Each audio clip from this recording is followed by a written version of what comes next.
ಇನ್ನು ನೀವು ಬಂಗಾರದ ಗಣಿ ಚಾನೆಲ್ಗೆ ಸಬ್ಸ್ಕ್ರೈಬ್ ಆಗದಿದ್ದರೆ ಈ ಕೂಡಲೇ ಸಬ್ಸ್ಕ್ರೈಬ್ ಬಟನ್ ಅನ್ನು ಕ್ಲಿಕ್ ಮಾಡಿ ಹಾಗೂ ದಿನನಿತ್ಯದ ಅಪ್ಡೇಟ್ಸ್ಗಳಿಗಾಗಿ ಬೆಲ್ ಐಕಾನ್ ಅನ್ನು ಪ್ರೆಸ್ ಮಾಡಿ. ವಿಜಯನಗರ ಜಿಲ್ಲೆ ಕೂಡ್ಲಿಗಿ ಪಟ್ಟಣದಲ್ಲಿ ಜನವರಿ 14ರಂದು ಜರುಗಿದ ಕಳವು ಪ್ರಕರಣವನ್ನು ಪೊಲೀಸರು ಭೇದಿಸಿದ್ದಾರೆ. ಕಳವು ಮಾಡಿದ್ದ ಕಳ್ಳರನ್ನ ಬಂಧಿಸಿದ್ದು ಅವರಿಂದ ಕಳುವಾಗಿದ್ದ ಚಿನ್ನಾಭರಣವನ್ನು ವಶಕ್ಕೆ ಪಡೆದಿರುವುದಾಗಿ ಪ್ರಕಟಣೆಯಲ್ಲಿ ತಿಳಿಸಲಾಗಿದೆ. ಜೂನ್ 19ರಂದು ಡಿವೈಎಸ್ಪಿ ನೇತೃತ್ವದಲ್ಲಿ ಸಿಪಿಐ ಹಾಗೂ ಪಿಎಸ್ಐ ಅವರು ಪೊಲೀಸ್ ಠಾಣೆಯಲ್ಲಿ ಏರ್ಪಡಿಸಲಾಗಿದ್ದ ಪತ್ರಿಕಾಗೋಷ್ಠಿಯಲ್ಲಿ ತಿಳಿಸಿದ್ದಾರೆ. ಪಟ್ಟಣದಲ್ಲಿ ಜನವರಿ 14ರಂದು ಜರುಗಿದ ಕಳ್ಳತನ ಪ್ರಕರಣವನ್ನು ವಿಜಯನಗರ ಜಿಲ್ಲಾ ಎಸ್ಪಿ ಅವರ ಮಾರ್ಗದರ್ಶನದಲ್ಲಿ ಕೂಡ್ಲಿಗಿ ಪೊಲೀಸರು ಡಿವೈಎಸ್ಪಿ ಮಲ್ಲೇಶಪ್ಪ ವಿ ಮಲ್ಲಾಪುರ ನೇತೃತ್ವದಲ್ಲಿ ಸಿಪಿಐ ಸುರೇಶ್ ಎಸ್ ತಳವಾರ್ ಹಾಗೂ ಪಿಎಸ್ಐ ಧನಂಜಯ್ ಕುಮಾರ್ ಅವರು ತಮ್ಮ ಅಪರಾಧ ವಿಭಾಗದ ಸಿಬ್ಬಂದಿಯೊಂದಿಗೆ ನಿರಂತರ ಕಾರ್ಯಾಚರಣೆ ಮಾಡಿ ಪ್ರಕರಣ ಭೇದಿಸಿ ಆರೋಪಿಗಳನ್ನು ಬಂಧಿಸಿದ್ದು ಚಿನ್ನಾಭರಣವನ್ನು ವಶಕ್ಕೆ ಪಡೆದಿರುವುದಾಗಿ ಹೇಳಲಾಗಿದೆ. ಇನ್ನು ಪ್ರಕರಣಗಳ ವಿವರ ಎಂತಿದೆ ನೋಡಿ. ಜನವರಿ 14ರಂದು ಕೂಡ್ಲಿಗಿ ಪಟ್ಟಣದ ಬಾಪೂಜಿ ನಗರದಲ್ಲಿ ಕೆತಿಪ್ಪೆ ರುದ್ರಪ್ಪ ಎಂಬುವರ ಮನೆಗೆ ಹಾಕಲಾಗಿದ್ದ ಬೀಗವನ್ನ ಹಾಗೂ ಚಿಲಕದ ಕೊಂಟಿಯನ್ನ ಯಾರೋ ಕಳ್ಳರು ಮುರಿದು ಮನೆಯೊಳಗೆ ಹೋಗಿ ಶೋಧ ಮಾಡಿದ್ದಾರೆ.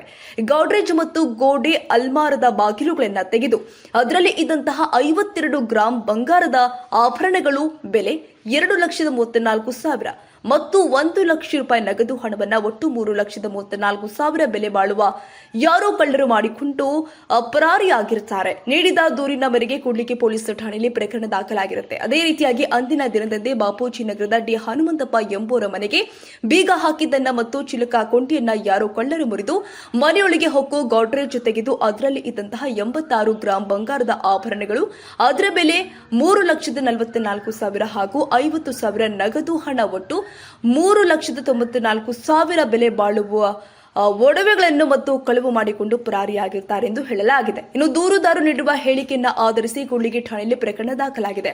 ತನಿಖಾ ತಂಡದ ನೇತೃತ್ವ ಈ 2 ಪ್ರಕರಣಗಳಿಗೆ ಸಂಬಂಧಪಟ್ಟಂತೆ ವಿಜಯನಗರ ಜಿಲ್ಲಾ ಎಸ್ಪಿ ಅವರ ಮಾರ್ಗದರ್ಶನದಂತೆ ಕೂಡ್ಲಿಗಿ ಡಿವೈಎಸ್ಪಿ ಮಲ್ಲೇಶಪ್ಪ ವಿ ಮಲ್ಲಾಪುರ ಅವರ ನೇತೃತ್ವದಲ್ಲಿ ಸಿಪಿಐ ಸುರೇಶ್ ತಳವಾರ್ ಹಾಗೂ ಪಿಎಸ್ಐ ಧನಂಜಯ್ ಕುಮಾರ್ ಅವರು ತಮ್ಮ ಅಪರಾಧ ತನಿಖಾ ತಂಡದೊಂದಿಗೆ ಪ್ರಕರಣಗಳ ಪತ್ತೆ ಕಾರ್ಯ ಕೈಗೊಂಡಿದ್ದರು. ಆರೋಪಿಗಳು ಅಂದರ್ ಪತ್ತೆ ಕಾರ್ಯದಲ್ಲಿ ಯಶಸ್ವಿಯಾಗಿದ್ದು ಆರೋಪಿಗಳು ಆದ ಸಂಡೂರು ತಾಲೂಕು ಬೊಮ್ಮಗಟ್ಟೆ ಗ್ರಾಮದ ಅಜ್ಜಯ್ಯ, ಅದೇ ಗ್ರಾಮದ ಮಲ್ಲಿಕಾರ್ಜುನ ಹಾಗೂ ಕಾನೂನು ಸಂಘರ್ಷಕ್ಕೊಳಗಾದ ಬಾಲಕ ಪತ್ತೆ ಮಾಡಿ ಇವರನ್ನ ಜೂನ್ 19ರಂದು ದಸ್ತಗಿರಿ ಮಾಡಲಾಗಿರುತ್ತೆ. ಚಿನ್ನಾಭರಣ ವಶಕ್ಕೆ.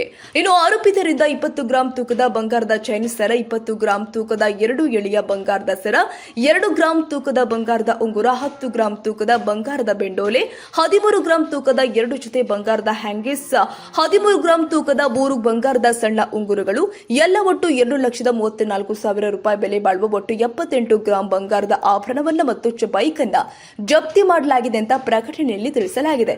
ಪತ್ತೆ ಕಾರ್ಯ ಇನ್ನೂ ಕೂಡ ಮುಂದುವರಿಯುತ್ತಿದೆ ಎಂದು ಪತ್ರಿಕಾಗೋಷ್ಠಿಯಲ್ಲಿ ಸ್ಪಷ್ಟಪಡಿಸಲಾಗಿದೆ.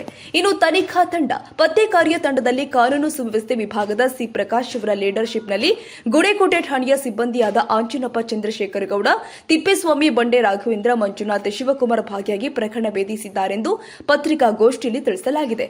ಪೊಲೀಸ್ ವರಿಷ್ಠಾಧಿಕಾರಿಗಳಿಂದ ಪ್ರಶಂಸನೆ. ಪ್ರಕರಣ ಭೇದಿಸಲು ಪತ್ತೆ ಕಾರ್ಯ ಕೈಗೊಂಡು ಯಶಸ್ವಿಯಾದ ಇಲಾಖಾ ತನಿಖಾಧಿಕಾರಿಗಳಿಗೆ ಮತ್ತು ಇಲಾಖಾ ಸಿಬ್ಬಂದಿಯವರಿಗೆ ಜಿಲ್ಲಾ ಪೊಲೀಸ್ ವರಿಷ್ಠಾಧಿಕಾರಿಗಳು ಪ್ರಶಂಸೆ ವ್ಯಕ್ತಪಡಿಸಿದ್ದಾರೆ ಅಂತ ಹೇಳಲಾಗಿದೆ.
ಹಾಕಿರಪ್ಪ